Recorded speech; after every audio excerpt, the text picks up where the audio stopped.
Hello and welcome to Breaking Bread with Rivaaj Maharaj, where nothing is off the table.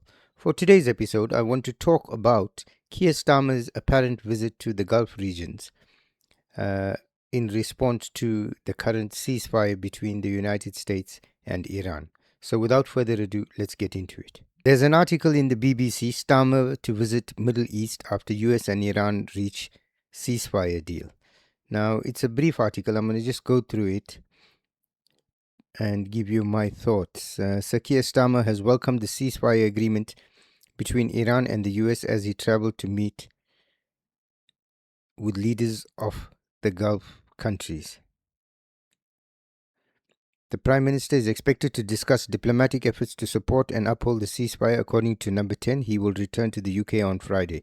The ceasefire comes after Donald Trump threatened a whole civilization will die if Iran did not agree to end the war and unblock the Strait of Hormuz. Comments that led to Downing Street to call again for de-escalation. Sir Keir said, I welcome the ceasefire agreement reached overnight, which will bring a moment of relief to the region and the world. He added, together with our partners, we must do all we can to support and sustain the ceasefire, turn it into a lasting agreement, and reopen the Strait of Hormuz.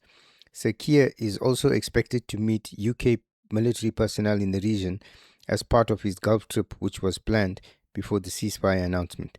For the Conservatives' Shadow Housing Secretary, Sir James Cleverly told BBC Breakfast, the ceasefire is an opportunity for Iran to make some serious choices about how it behaves at home and abroad.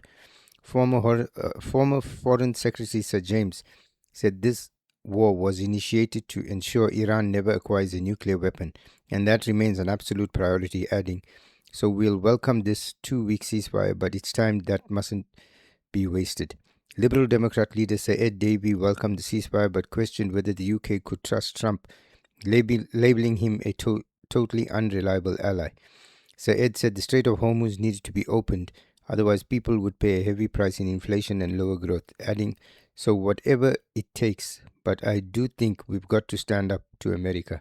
America has caused this problem. We've got to work with allies who we can trust. Last week, the UK hosted a viral summit in which representatives from more than 40 countries began to work to assemble a coalition capable of ensuring security in the strait after the fighting has stopped. This was followed by a military planning conference on Tuesday. Iran and the US agreed to the conditional ceasefire on Tuesday, just over an hour before the expiry of the deadline Trump had set for Iran to make a deal.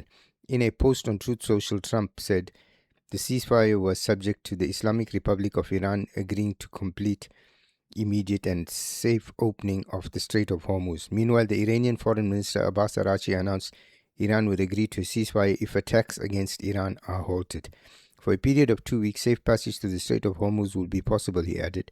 The war began in February when the US and Israel launched coordinated attacks on Iran over concerns Tehran was accelerating efforts towards building a nuclear program. In response, Iran has launched strikes on the neighbors across the Gulf and the wider Middle East. It also placed stranglehold on the Strait of Hormuz, a waterway that serves as a critical shipping route through which a fifth of the world's energy shipments usually transits. The conflict caused the price of crude to spike, with sharp increases in petrol and diesel costs leading to concerns about the cost of living in countries across the world.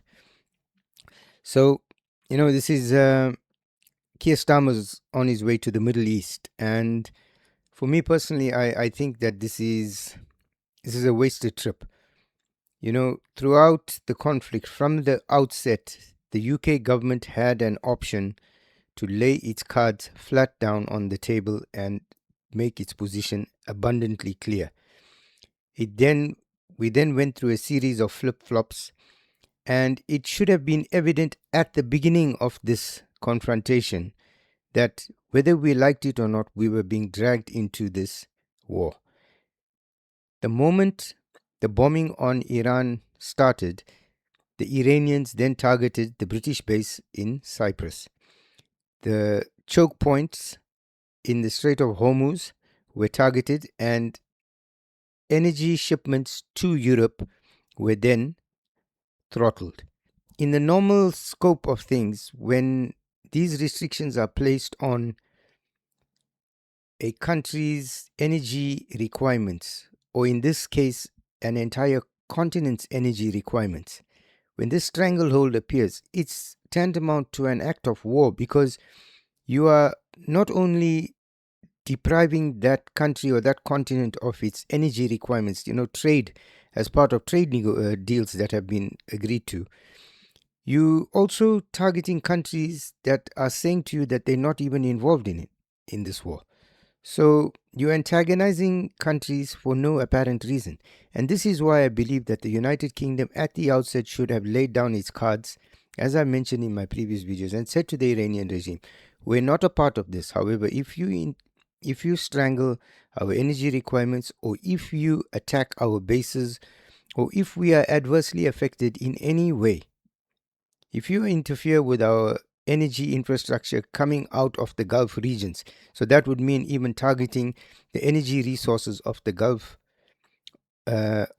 countries that we rely on for our energy, then we will have no option but to become involved.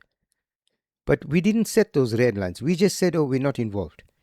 Then the Iranians hit our base, and we still, looked around a bit dumbfounded. And the next thing you know, we were not getting any energy.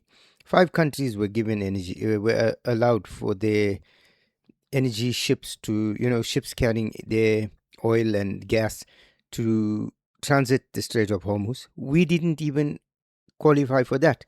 So short of us, like the French and the Japanese and the Koreans, having to pay for our energy to come through, we were basically lame ducks. So going now to the Middle East, after everything has happened, I don't understand what it is that this man thinks he's capable of doing, because he was incapable of doing anything prior to this war kicking off, during the course of this war. However, at the end of it, he wants to now go and make himself relevant again. He should be ashamed. Even, it is extremely difficult to be outdone by somebody like Shebaz Sharif and Asim Munir, and even they've made him look like a clown.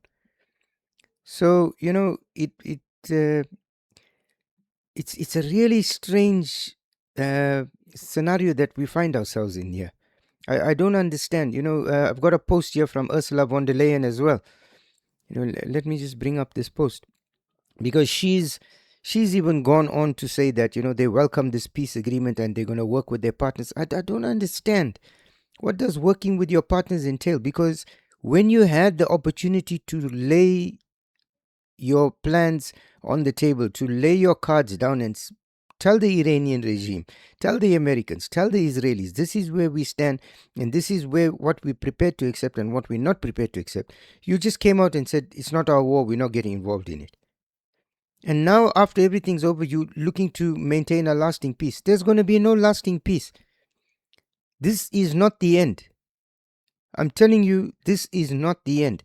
This thing is going to kick off fairly soon again. Mark my words, this is not the end of this Iran war. This is just a quiet before the storm. If you go by everything Donald Trump has done, he's probably either buying time, or alternatively, he's looked for a way out. We all know that he used Pakistan as a tool to get an out at this juncture. But the Iranians are not going to let this lie down. In fact, if anything, they've become more emboldened by what has gone on. And the Israelis are not going to tolerate that. An emboldened Iran is something the Israelis are not going to entertain, because it then poses a threat to their national security. So them having an emboldened Iran with this type of regime is a no-no. And this is why I say this is far from over. All this jubilation regarding the ceasefire, and that it's all premature, because this is going to kick off again.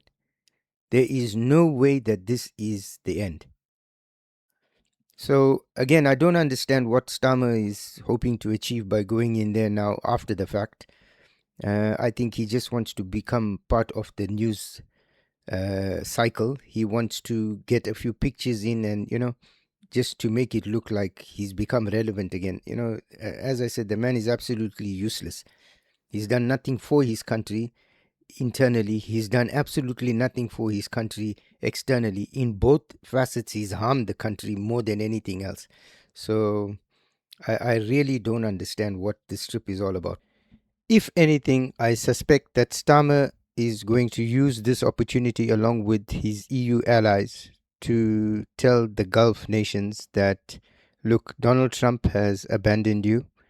He's negotiated a ceasefire with the Iranians. He's come out trying to save his own skin and his own face.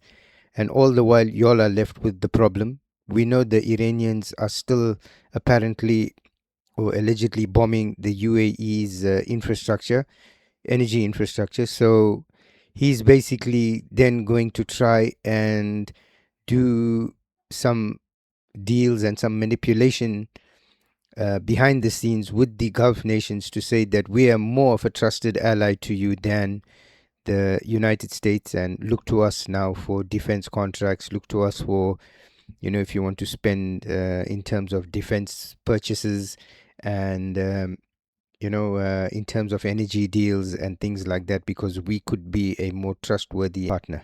But nevertheless, it's a trip funded by the taxpayer. It's probably a holiday for him. And that's the way he looks at it. So I want to thank you for spending time with us. We look forward to seeing you in the next episode. And please remember to like, share, and subscribe, as it helps us with the algorithm and it helps our channel to grow.